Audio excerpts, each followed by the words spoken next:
حضرت انس رضی اللہ تعالی عنہ روایت کرتے ہیں کہ آپ صلی اللہ علیہ وسلم کے گھر 3 بندے تشریف لائے۔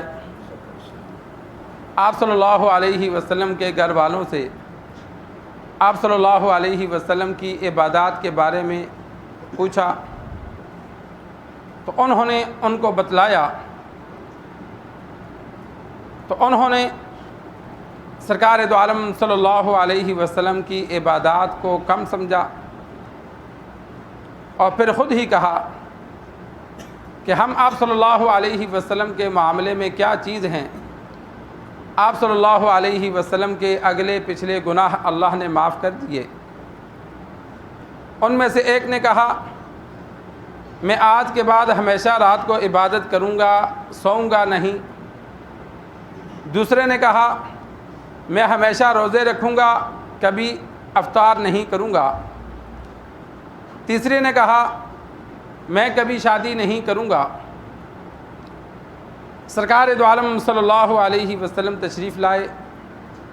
آپ صلی اللہ علیہ وسلم نے ان کو فرمایا کہ تم نے ایسے ایسے کہا، اور آپ صلی اللہ علیہ وسلم نے فرمایا خبردار، میں تم سے زیادہ اللہ سے ڈرتا ہوں اور تم سے زیادہ تقوی اختیار کرنے والا ہوں۔ میں راتوں کو عبادت بھی کرتا ہوں، سوتا بھی ہوں، دن کو روزہ بھی رکھتا ہوں اور کبھی نہیں بھی رکھتا، اور میں نے شادیاں بھی کی ہیں۔ فمن راغب عن سنتی فلیس منی، جو میرے طریقے سے ہٹ کر زندگی گزارے گا اس کا مجھ سے کوئی تعلق نہیں ہے۔ سرکار دو عالم صلی اللہ علیہ وسلم نے 3 صحابہ کی باتوں کو سن لیا۔ آپ صلی اللہ علیہ وسلم کے معمولات کے بارے میں انہوں نے آپ صلی اللہ علیہ وسلم کی ازواج سے یا ایک زوجہ محترمہ سے پوچھا کہ دن کو اور رات کو گھر میں کیا عبادت کرتے ہیں، تو ان صحابہ کو وہ عبادات کم لگیں۔ ساتھ ہی پھر اپنے آپ کو تسلی بھی دی کہ آپ صلی اللہ علیہ وسلم کو زیادہ عبادت کی ضرورت ویسے بھی نہیں ہے، کہ جب بخشائے ہیں اللہ نے اگلے پچھلے سارے گناہ معاف کر دیے، تو ہمارا اور ان کا معاملہ دونوں میں بڑا فرق ہے، ہم ان کے معاملے میں کیا چیز ہیں، لہذا ہمیں زیادہ عبادت کرنی چاہیے۔ تو ایک نے یہ کہہ دیا کہ میں کبھی رات کو سوؤں گا نہیں، کہ ہمیشہ پوری رات عبادت کروں گا۔ دوسرے نے کہا میں ہمیشہ روزے رکھوں گا۔ تیسرے نے کہا میں کبھی شادی نہیں کروں گا۔ تو اتفاقاً آپ صلی اللہ علیہ وسلم بھی گھر داخل ہو رہے تھے تو ان کی باتوں کو سن لیا۔ تو آپ صلی اللہ علیہ وسلم نے فرمایا تم لوگوں نے ایسے ایسے کہا۔ پھر آپ صلی اللہ علیہ وسلم نے اپنا معمول بتلایا کہ میں کبھی جاگتا ہوں، کبھی سوتا ہوں۔ روزانہ تہجد آپ صلی اللہ علیہ وسلم پڑھتے تھے، اس لیے کہ آپ صلی اللہ علیہ وسلم پر تہجد فرض تھی، لیکن کبھی تھوڑی پڑھتے تھے، کبھی زیادہ پڑھتے تھے۔ یہ نہیں ہے کہ پوری رات جاگتے رہیں، احادیث میں موجود ہے کبھی آپ صلی اللہ علیہ وسلم اول حصہ رات میں عبادت کرتے پھر سو جاتے، کبھی درمیان میں عبادت کرتے اور عبادت کر کے پھر سو جاتے، اور کبھی سوئے رہتے آخری حصے میں اٹھ کر عبادت کرتے، پھر جاگتے رہتے، فجر پڑھتے پھر گھر آتے۔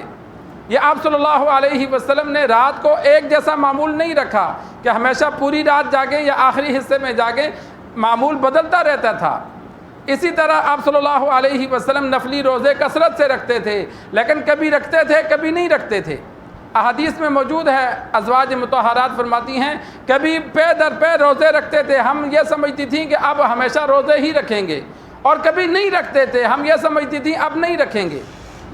آپ صلی اللہ علیہ وسلم نے ایک جیسی عبادت نفل میں متعین نہیں کی، کبھی نہیں کی نفل، کیونکہ فرض متعین ہے، نفل متعین نہیں ہے۔ اور اسی طرح آپ صلی اللہ علیہ وسلم نے شادیاں بھی کی، تو ان کو پھر صحابہ کو فرمایا جو میرے طریقے کے مطابق زندگی گزارے گا وہ مجھ سے ہے، اور جو میرے طریقے سے ہٹ کے عمل کرے گا اس کا مجھ سے کوئی تعلق نہیں ہے۔ تو جو گناہ کے کام ہیں تو وہ تو گناہ ہی ہیں، ان کو کسی بھی طریقے سے کرو، کتنی اچھی نیت سے کرو، وہ تو گناہ ہیں، لیکن جو نیکی کے کام ہیں ان کو بھی آپ صلی اللہ علیہ وسلم کے طریقوں کے مطابق ادا کریں گے تو ثواب ملے گا۔ اگر نیکی کا کام ہے لیکن آپ صلی اللہ علیہ وسلم کے طریقے کے مطابق نہیں کیا، کمی زیادتی کر دی یا درمیان میں گڑبڑ کر دی، تو وہ سنت ادا نہیں ہوئی، وہ الٹا گناہ ہوگا۔ کوئی بھی عمل ہے جہاں جتنی دعا موجود ہے اتنی دعا پڑھی جائے۔ عبداللہ بن عمر رضی اللہ تعالی عنہ کے سامنے ایک بندے نے چھینک ماری تو ساتھ کہا الحمدللہ والسلام علی رسول اللہ، تو عبداللہ بن عمر رضی اللہ تعالی عنہ نے آگے سے جواب دیا یرحمک اللہ والسلام علی امک، کہ اللہ تجھ پہ رحم کرے اور تیری ماں کو سلام ہو۔ اس بندے کو یہ بات ناگوار گزری کہ ایسے کیوں کہا؟ تو عبداللہ بن عمر رضی اللہ تعالی عنہ اسے غصے ہوئے کہ دیکھو حدیث میں آپ صلی اللہ علیہ وسلم نے فرمایا چھینک مارنے والا الحمدللہ کہے بس، تو نے ساتھ والسلام علی رسول اللہ کا اضافہ کیوں کیا؟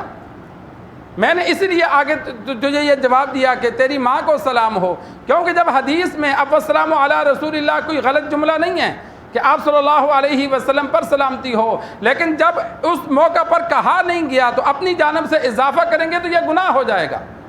جس طرح مسجد میں داخل ہونے کی دعائیں ہیں، نکلنے کی دعائیں ہیں، اب یہ جتنی دعائیں ہیں اتنی پڑھی جائیں۔ انسان ان دعاؤں کے ساتھ اور ملا کے اپنی پڑھنے کی عادت بنائے تو وہ ثواب کے بجائے گناہ ہو جائے گا۔ تو جو بھی عمل ہے وہ سرکار دو عالم صلی اللہ علیہ وسلم کے طریقے کے مطابق ہو، جتنا ہے اتنا ہو، نہ اس میں کمی کی جائے نہ زیادتی کی جائے۔ تو سنت کے مطابق جو عمل کیا جائے گا اور اللہ کی رضا کے لیے کیا جائے گا تو وہ عمل مقبول ہوگا۔ جو عمل اللہ کی رضا کے لیے نہ ہو وہ بھی قبول نہیں، اور جو عمل اللہ کی رضا کے لیے ہو لیکن سنت کے مطابق نہیں ہوگا وہ بھی قبول نہیں ہے۔ اللہ سے دعا ہے اللہ ہمیں دین سیکھ کر سمجھ کر عمل کرنے کی توفیق عطا فرمائے۔